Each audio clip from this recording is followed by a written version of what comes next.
ठीक है यहाँ तक। अगर मान लीजिए देखो सिंपल सी बात है, फर्स्ट नंबर क्या है 2, सेकंड क्या है 4, 6, 8 अप टू कंटिन्यू चलता रहेगा, मींस हर बार डिफरेंस क्या रहेगा 2 का है।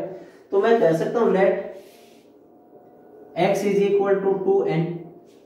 अगर n को वेरी कराओगे, मान लीजिए n को इंटीजर की टर्म में वेरी कराएं, let n is equal to 1, then x is equal to क्या होगा 2 multiply 1 is equal to 2, n is equal to 2, then x is equal to 2 multiply 2 is equal to 4। n की value 1 थी तो हमारे पास क्या है, फर्स्ट नंबर आया सेट का। n की वैल्यू 2 है तो सेकंड नंबर आया सेट का। n इज इक्वल टू 3 है, then x is equal to 2 multiply 3 is equal to 6, next integer आया।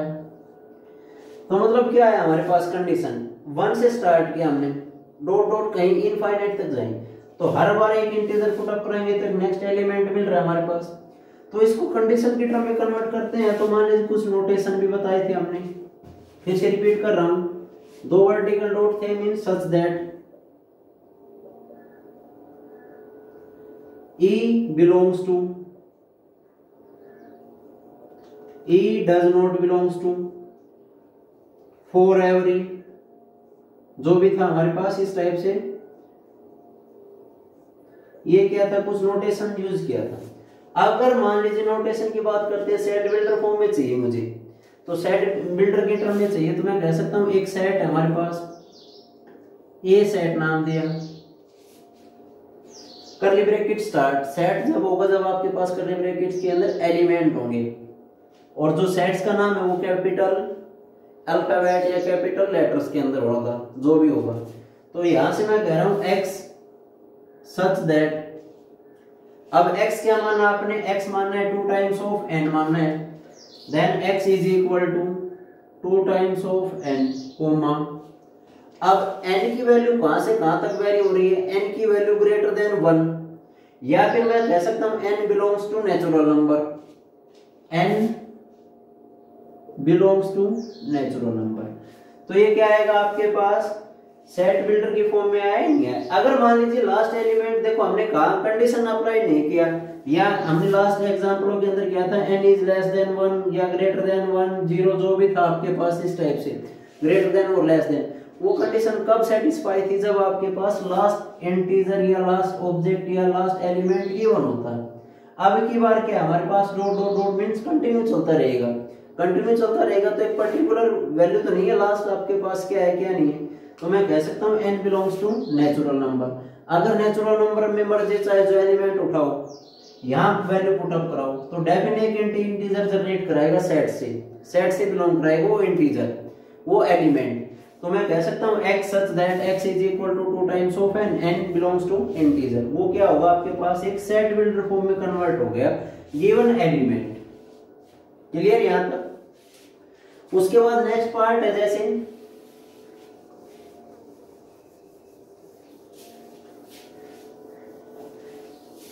नेक्स्ट पार्ट की बात करते हैं। नेक्स्ट पार्ट हमारे पास मान लीजिए एक सेट ए गिवन है भाई, 6, 10, 14, 18। अब देखो गिवन क्वेश्चन के अंदर स्टार्टिंग एलिमेंट क्या है 6 है, और लास्ट एलिमेंट क्या है 18। यहां पर फिक्स है, स्टार्टिंग भी गिवन है लास्ट भी गिवन है, तो कहीं ना कहीं वैल्यू जो वेरी कराएगी वो क्या लिमिटेड पोर्शन में चलेगा। अब देखो यहाँ क्या है 6, यहाँ 10, यहाँ 14, यहाँ 18। तो मान लीजिए 2 की टेबल की बात करते हैं, मान लीजिए एक बार n की वैल्यू 3 पुट अप करा दी, एक बार n की वैल्यू 5, एक बार 7, एक बार 9, मतलब कुछ ना कुछ मान लीजिए कभी सोच रहे हैं n is equal to 3 put up करा दे, x is equal to 2n मान ले, n is equal to 5, n is equal to 7, n is equal to 8, तो हमारे एलिमेंट मिल जाएंगे। बट ऐसा पॉसिबल नहीं होगा। अगर जो n की वैल्यू लेके चल रहे तो कंटिन्यू होगा, मींस एक integer n is equal to 1 लिया तो n के बाद 2 ही लेके चलेंगे, 2 ही लेके चलेंगे, नहीं कि मींस बीच में हम छोड़ते जाए। तो क्या होगा, n की वैल्यू मान लीजिए 3 से स्टार्ट किया तो 4, 5, 6 कंटिन्यू, 5, 6, 7, 1, 2, 3, 4, 5 मींस कंटिन्यू। तो ये तो है नहीं कि जो बीच बीच से हम कोई भी एलिमेंट उठाते जाएंगे साथ साथ करते रहेंगे, ऐसा पॉसिबल नहीं है। तो बात करते हैं, मान लीजिए आप देखो n क्या मानने भाई, मींस कॉन्सेप्चुअल क्वेश्चन के टाइप में। तो मान लीजिए मैं कह दूं let n is equal to 4n plus 2, देखो कहीं ना कहीं 4 जी टेबल में लाया कर रहे हैं नियर बाई 4 टेबल, जैसे 4 1 जा 4 और प्लस 2 6, 4 2 जा 8 प्लस 2 10, 4 3 जा 12 प्लस 2 14, 4 4 जा 16 प्लस 2। नंबर तो मिल रहा है एलिमेंट आपके पास गिवन सेट का। तो let n is equal to 1, then x is equal to 4 multiply 1 plus 2 is equal to 6, first element मिला। n is equal to 2, then x is equal to 4 multiply 2 plus 2 is equal to 10, next element मिला। एक integer के बाद एक integer, next element के बाद next element मिल रहा है। n is equal to 3, then x is equal to 4 multiply 3 plus 2 is equal to 14, next element मिला गिवन सेट से। n is equal to 4, then x is equal to 4 multiply 4 plus 2 is equal to 16 और 2 18। यहीं तक चाहिए मुझे बस, starting end. अब set की टर्म में कन्वर्ट करना है तो क्या होगा, a set such that x such that x such that x की वैल्यू क्या थी, x is equal to 4n plus 2, तो मैं कह दूं x is equal to 4n plus 2 comma x is equal to 4n plus 2 comma n की value कहां से है, 1 से लेकर और 4। मैं कह सकता हूं भाई comma n less than equal to 4 greater than और इक्वल टू 1, और n एक्चुअल में क्या है, n बिलोंग्स टू किससे संबंध रख रहा है, वैल्यू जो 1 to 4 है वो मैं कह सकता हूं comma n belongs to natural number. या फिर मैं कह सकता हूं सेकंड कंडीशन के a x such that x is equal to 4n plus 2 और n इज लेस देन और इक्वल टू 4 और n belongs to natural number. ये कंडीशन भी ठीक है, ये कंडीशन भी ठीक है आपके पास। क्लियर भाई? तो जो कंडीशन होगी अब इसको रीड कराएंगे तो क्या होगा, x such that x is equal to क्या माना आपने, x is equal to 4n plus 2 माना है comma n is less than equal to 4, मतलब n की वैल्यू लेस 4 और इक्वल 4 और n belongs to natural number. जो n की वैल्यू लेके चलेंगे हम वो क्या होगी, एक नेचुरल नंबर रहेगी। क्लियर भाई? उसके बाद नेक्स्ट एग्जांपल की बात करते हैं।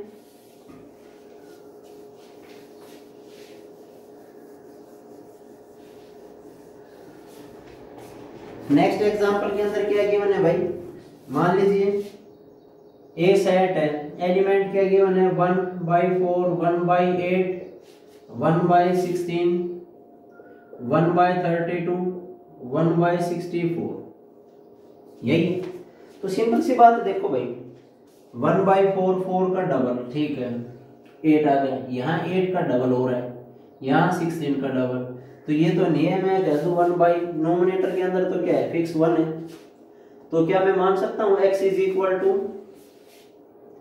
1/4n। सपोज अगर n की वैल्यू 1 है तो 1/4 मिल गया, n की वैल्यू 2 है तो 1/8 मिल गया, लेकिन 3 पर तो नहीं कंडीशन सेटिस्फाई, 4 पर आती है, फिर 5 पर नहीं आई, 6 पर नहीं आई, 8 पर आएगी, फिर ऐसे क्या होगा हमारे पास 16 पर आएगी, बीच में तो आपके पास एलिमेंट क्या रहेंगे, मिसिंग हो गए। तो या तो ये कंडीशन सेटिस्फाई नहीं करा रहा, क्लियर। या फिर मैं ये कह सकता हूं, मान लीजिए किसी का स्क्वायर हो, 2 का स्क्वायर हो गया, ठीक है, मान लीजिए 2 का स्क्वायर है, तो मैं कह सकता हूं भाई n 1/2 रेज टू पावर या n square x is equal to 1 का स्क्वायर नहीं है, हम 2 से लेके चलते हैं, चलो 2 से तो मान लिया भाई स्टार्टिंग 2 है, लेकिन नेक्स्ट 3 का स्क्वायर तो क्या होगा 9 तो नहीं है, 1/1 है माइनस, तो क्या -1 करूंगा, -1 कराऊंगा तो क्या आएगा, यहाँ पर 3 जनरेट होगा, फिर न कि 4 जनरेट होगा, तो ये पॉसिबिलिटी भी नहीं है। उसके बाद मान लीजिए कहीं आपके पास पावर चलती जाए वेरी, बेस सेम हो, जैसे मान लीजिए 2 का base 2 raise to power n vary कराएंगे 1 2 3 4, या 2 रेज टू पावर 2 हो, तो इसको मान लीजिए हमें ये कह सकते हैं 2 रेज टू पावर n को वेरी कराओ, चलो n means 1 is equal to तो नहीं है, n is equal to 2, then x is equal to 1/2 raise to power 2 is equal to 1/4 मिला एलिमेंट, ठीक है। फर्स्ट एलिमेंट तो आ गया, कहां पर n इज इक्वल टू जब आपने पुटअप किया 2, then n is equal to 3, then x is equal to 1/2 raise to power 3। हाँ ठीक है, नेक्स्ट एलिमेंट भी मिला है अब की बार तो क्या मिला 1/8। n is equal to 4, then x is equal to 1/2 raise to power 4 means 1/16 भी मिल गया। हाँ ठीक है जी, अब की बार तो चल रहा है कुछ nearby. n is equal to 5, then x is equal to 1/2 raise to power 5 is equal to 1/32। हाँ नेक्स्ट एलिमेंट मिला है।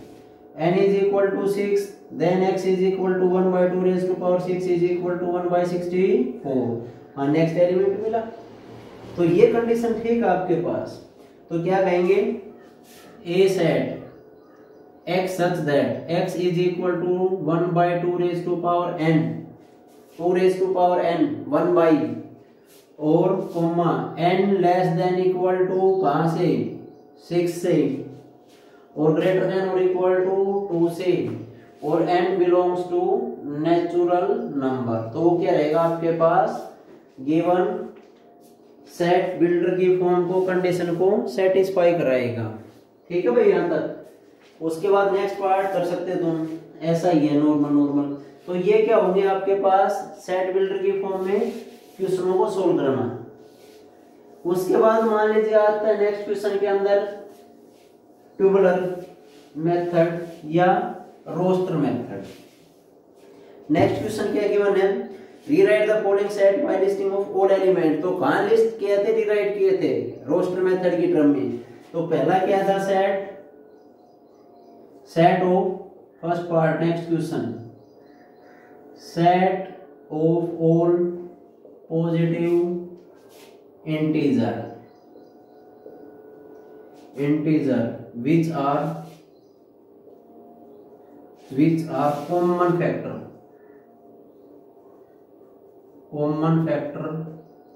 of 30 and 45।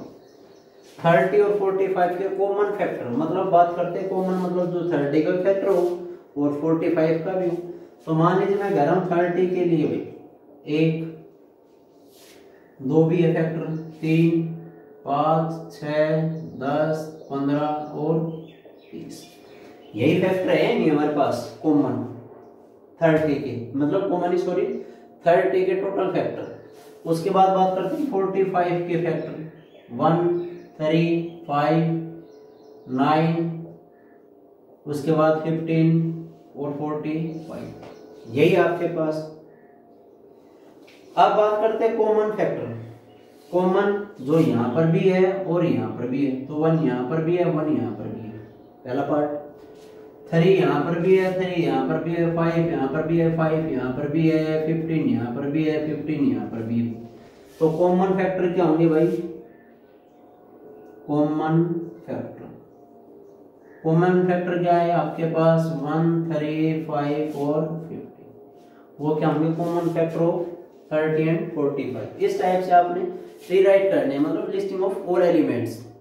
उसके बाद जैसे बात करते हैं इवन नंबर का भी कर सकते हो, set of all prime number which are even. तो ओनली वन एलिमेंट ऐसा है जो इवन भी है एंड प्राइम भी है।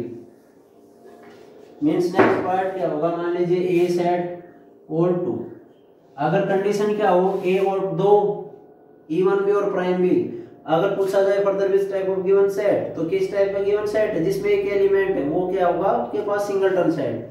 उसके बाद जैसे थर्ड पार्ट है, देखो एक बार, ए सेट है x such that x square is equal to 4 और x is equal to 3।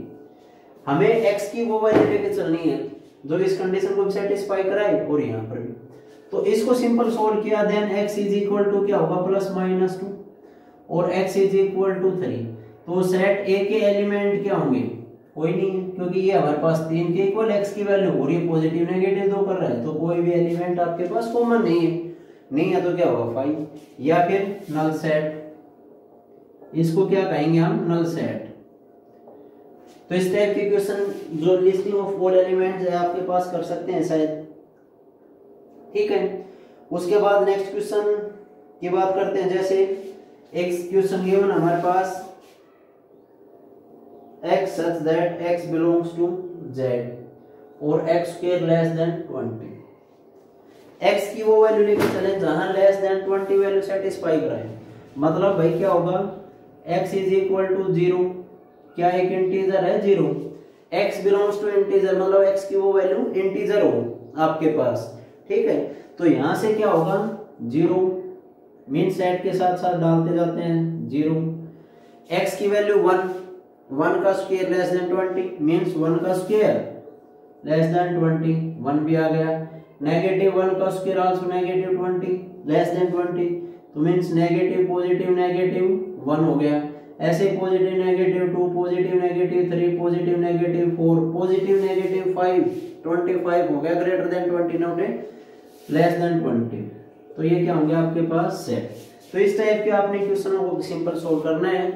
तो इस पार्ट के अंदर इतना ही, नेक्स्ट पार्ट के अंदर हम पार्ट जो एक्सरसाइज 1.1 को कंप्लीट करा देंगे। थैंक्स।